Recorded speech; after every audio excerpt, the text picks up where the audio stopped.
The lights came up at 2 in the morning and most of the crowd was gone. Not gone in the sense of having left. The field at Bethel, New York, was still covered with people, hundreds of thousands of them, the largest gathering of human beings for a musical event that the country had ever seen.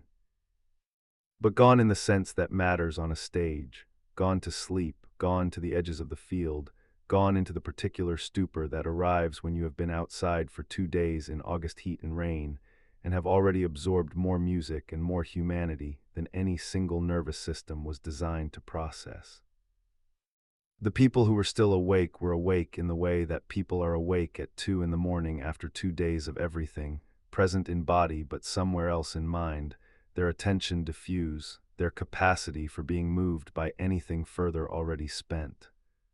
It was August 17, 1969. The Woodstock Music and Art Fair was in its second night. And Janis Joplin, who was at that moment the most viscerally powerful female performer in American rock music, who had walked off the Monterey stage 2 years earlier, having transformed 50,000 people who had never heard her name, who had a #1 album and a face that appeared on magazine covers, and a voice that critics were running out of new language to describe. Janis Joplin was about to walk out in front of what should have been the defining crowd of her career and perform to people who were too tired to fully receive what she was about to give them. She knew the set was late. Everyone knew the set was late. Woodstock had been running behind schedule since the first afternoon, delayed by rain and logistics and the sheer unprecedented scale of what had assembled itself in that field, and by the time Janis was due to perform, the schedule had slipped so far past itself that what should have been an evening slot had become the dead center of the night. Her manager, Albert Grossman, had been in conversations with the festival organizers for hours. The question of whether to go on at all, whether to pull the set entirely and preserve the performance for another occasion where the conditions might be fairer, had been on the table and had been set aside. She was going on. What happened in the next 45 minutes was not what anyone had planned, and not what the legend of Woodstock would later choose to remember. What happened was something more complicated and, in its own way, more honest than the mythology that would grow around that weekend in the decades to come. But to understand what Woodstock meant to Janis Joplin, and what Janis Joplin's Woodstock performance means in retrospect to the larger story of who she was, you have to go back further than August 1969. You have to go back to the beginning of the loneliness that the applause was never quite able to fill. Port Arthur, Texas, had given Janis Joplin many things in her first 17 years of life, and almost none of them were what she had wanted. She was born on January 19, 1943, the eldest daughter of Dorothy and Seth Joplin, in a refinery town on the Gulf Coast where the rules about who you were supposed to be were so deeply embedded in the social fabric that most people who lived there experienced them not as rules at all, but as simply the way things were. She was not the way things were. She had been clear about this from an early age, though she would not have used those words because children do not yet have language for the distance between themselves and the world around them. They only have the feeling of it, which is considerable and which Janis felt with an intensity that the town found excessive. She thought too much and said what she thought. She felt things at a volume that the people around her experienced as inconvenient. She had appetites for books, for music, for experience, for expression that Port Arthur experienced as deviation rather than vitality. By the time she reached high school, the social verdict had been delivered and was being enforced daily. She was too much. The mockery that followed her through those years was specific and sustained, and left marks that fame and applause would later cover but not remove.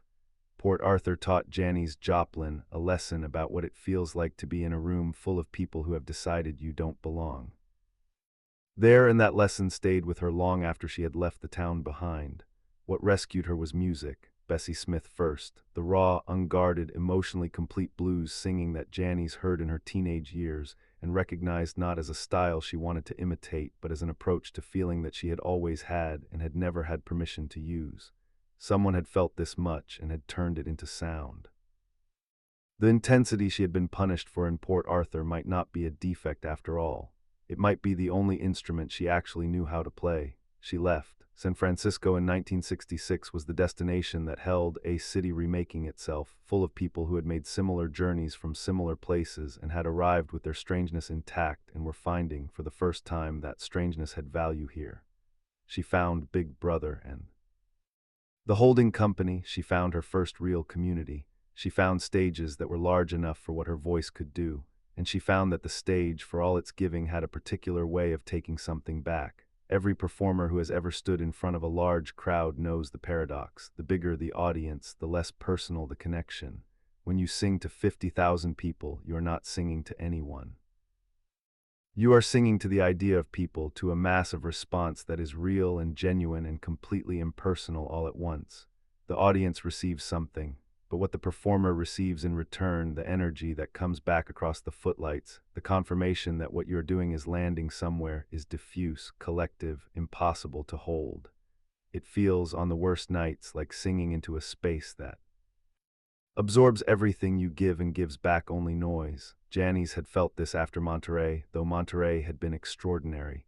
She had felt it after the dates that followed Cheap Thrills going to #1. She had felt it in cities whose names she could not always remember by the time she reached the next one.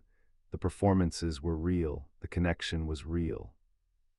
And then the lights went down and the crowd dispersed, and she was in a dressing room or a hotel room or a car going to an airport, and the realness of what had happened 45 minutes earlier was already receding into something she could not quite hold on to. She wanted to be known, not famous, known. The difference had been clear to her for some time, even if she didn't always have the precise words for it. Famous meant that strangers recognized your face and had feelings about it. Image of you. Known meant that someone held the actual you, the specific and particular and contradictory and completely human you, with full information and without illusion. The stage gave her the first thing in enormous quantities. It was almost completely useless for the second. This was the interior she carried with her to Bethel, New York, in August 1969. This was what was underneath the famous face and the wild hair, and the voice that critics kept reaching for new superlatives to describe. A woman who had been told she was too much her entire life and had found a world that rewarded being too much, and who was discovering that being rewarded is not the same as being understood, and that the specific loneliness of Port Arthur had followed her all the way to the biggest stage in the world and was still there, waiting for her in the quiet after the noise. The Woodstock Festival had been conceived as a celebration, 3 days of peace and music, in the particular atmosphere of the summer of 1969, when the country was at war in more than one sense and the social fabric seemed to be pulling apart at several seams simultaneously. Woodstock arrived as a demonstration that a different kind of gathering was possible. What assembled at Max Yasker's farm was beyond what the organizers had planned for.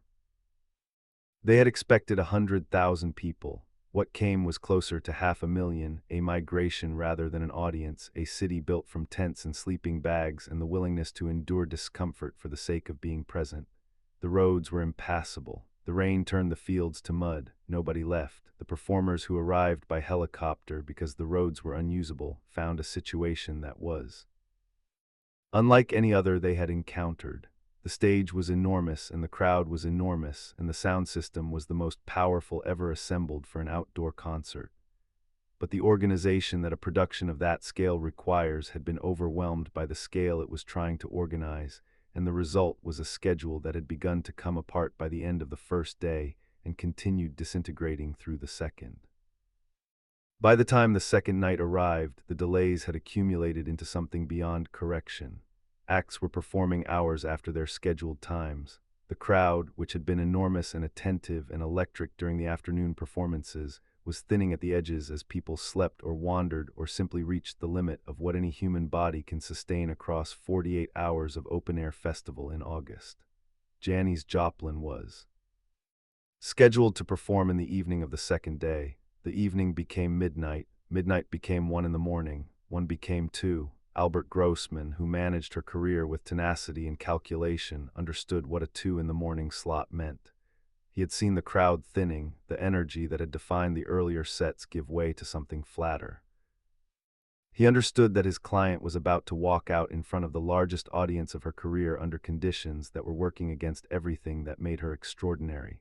She went on anyway. The photographs from Janis Joplin's Woodstock performance are haunting in a way that is not immediately obvious. The stage is enormous. The equipment is professional. Her posture is what it always was, fully committed, completely present, offering the full weight of what she was carrying too. The microphone in front of her, the cosmic blues band behind her was tight and capable. Everything that should have produced an extraordinary performance was in place. And in the field, in the darkness beyond the stage lights, hundreds of thousands of people were present in body and largely absent in every other way.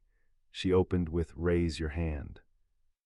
The response was warm. There were people awake and paying attention, people who had waited through the delays specifically to see her, people who understood what was about to happen and were ready for it. But the energy that comes back to a performer from a crowd that is fully present and fully attentive and fully available, the energy that Monterey had given her, that the best nights always gave her, that energy was not in the field at Bethel at 2 in the morning in August 1969. What was there was more complicated and more quiet, a crowd present in body, depleted in attention, receiving what she gave through a kind of exhausted goodwill rather than the electric, total, mutual exchange that her performing required to reach its highest register. She gave everything she had anyway. That is the sentence that matters, not the sentence about the lateness of the hour or the thinning of the crowd or the conditions that were working against her. The sentence that matters is that Janis Joplin walked out in front of a half-sleeping field at 2 in the morning, knowing what she was walking out into, and gave everything she had as if the conditions were perfect. As if 50,000 fully awake, fully present human beings were receiving every note she offered. As if the size of the crowd and the lateness of the hour and the exhaustion in the field and the darkness beyond. The lights were simply not relevant to the transaction she was there to complete. She sang As Good as You've Been to This World. She sang To Love Somebody. She sang Summertime, the Gershwin standard she had made her own, her voice finding the particular combination of tenderness and desolation that the song contains and holding them together without resolving the tension between them, which is what the song requires and what only certain voices can manage. The crowd received it. Not with the electricity of Monterey, but with something.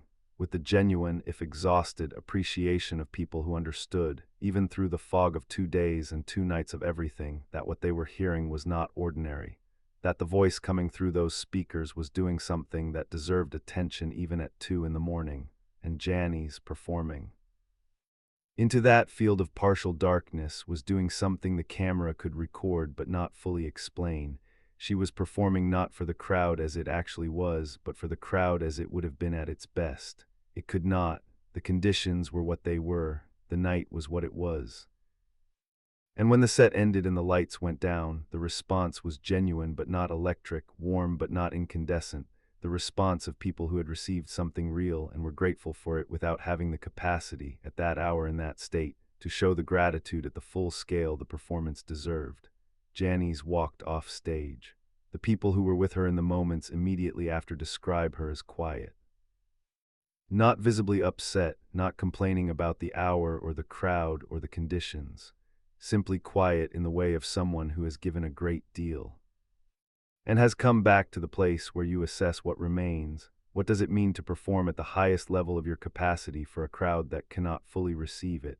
This is not a question with a simple answer, and Janis Joplin's Woodstock set is one of the clearest cases in the history of live music where the question becomes unavoidable. The performance existed. It was real. The voice was real, the commitment was real, the specific quality of what she brought to those songs that night, the thing that no technical description can quite capture, that quality of singing as though the only thing that matters is the truth of what you are feeling in this exact moment, that was all real and present and complete. But the circuit between performer and audience, which is where live music actually lives, was running at reduced capacity. The crowd could not give back what it would have given at another hour, in another state, with 2 fewer days of everything behind it, and the performance, which required that circuit to be complete in order to reach its highest register, was operating without the return current it was designed to run on. She performed anyway. That is the fact. That is the thing that 50 years later, when the footage is watched and the recordings are heard, still commands attention. She performed anyway, completely at full capacity, as though the conditions were simply not a variable she was willing to take into account. There is a word for this. The word is professionalism, but that is not quite right. Professionalism implies calculation, the management of conditions. What Janis Joplin did at Woodstock was not managed.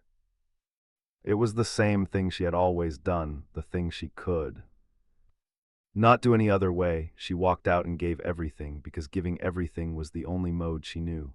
And this quality, this incapacity for half measures, is both what made her extraordinary and what made the specific loneliness she carried so hard to address. The person who gives everything to every performance has nothing left over for the ordinary business of being a person in the world. The intensity that produces the music is the same intensity that makes the quiet after the music particularly quiet. She had known this for years, in the accumulated way that you know things about yourself before you have found language for them. Every show that ended, every room that was quiet again, every morning after in a hotel in a city she would leave by afternoon. The pattern was consistent, and the pattern was hers, and she paid it without complaint. Woodstock made the pattern visible in a way that a normal show did not. At a normal show, the crowd's response, even when it was less than what the performance deserved, was at least proportionate to the scale of the event. At Woodstock, the scale of the event was the largest in her career, the largest in the history of American popular music to that point, and the crowd's response was muted not because what she offered was insufficient, but because the conditions made full response impossible. The gap between what she gave and what came back was wider than usual. The particular loneliness that the applause was never quite able to fill was more visible in that field than it had ever been before. She left Bethel the same way she had arrived, by helicopter, because the roads were still impassable. The festival continued. 3 more days would pass before the last performers left that stage, and the field at Yasker's farm began the long process of returning to itself. By the time the Woodstock documentary was released in 1970, Janis Joplin's performance had been left out of the film entirely. The decision was practical. There were more hours of footage than any single film could contain, and choices had to be made, but the effect was that the largest crowd she had ever performed for left almost no lasting public record of what she had actually done that night. Her Woodstock existed, and then was quietly absent from the document that would define how the world remembered Woodstock. She was dead before the film was released. She died on October 4, 1970, at the Landmark Motor Hotel in Los Angeles, at 27 years old. The Pearl album, recorded in the months following Woodstock, the finest and most complete work of her career, was released in January 1971 and reached #1 on the Billboard charts. Me and Bobby McGee reached #1 as a single 7 weeks after her death. The line at the center of that song, "Freedom's just another word for nothing left to lose," had been waiting for her voice for longer than she knew. It described something she had understood since Port Arthur, had been living since Monterey, had felt most acutely in the morning darkness of a field in Bethel, where she gave everything she had to a crowd that could not fully receive it. Freedom on those terms is not exhilaration. It is not the feeling of liberation that the Woodstock mythology was built around, the sense that the constraints of ordinary life had been suspended, that a new world was briefly possible. Freedom on Janis Joplin's terms was something quieter and harder. It was the state that exists when you have stopped protecting yourself against the cost of the thing you love, when you have accepted that the giving will not always be matched by the receiving, and you have decided to give anyway, completely, at full capacity, as though the conditions were always perfect, as though the crowd were always awake, as though the lights were coming up at a reasonable hour instead of 2 in the morning, with half the field already sleeping. She performed at Woodstock the way she performed everywhere, as if the giving mattered regardless of what came back, as if the truth of what she was doing was not conditional on being fully witnessed. That is a very specific kind of freedom, the kind that costs everything, the kind she knew better than anyone else who stood on a stage in that era, because she had been paying for it since before the music was large enough for anyone outside Port Arthur to hear. The Woodstock footage is gone, the Pearl recordings remain, and in both the absence and the presence the same thing is true. Janis Joplin gave everything she had, every time, in every condition, to audiences that sometimes could not fully hold what she was offering. She gave it anyway. That was who she was. That is what the music still carries 50 years later for anyone who presses play and listens past the legend to the voice itself. The voice of someone who had learned, in Port Arthur and San Francisco and Monterey, and in a dark field in Bethel at 2 in the morning, that the giving was not contingent on the receiving. It never had been, it never would be, and the recordings she left behind are the permanent record of what it sounds like when someone has understood that truth completely and has decided, with full knowledge of what it costs, to live inside it anyway.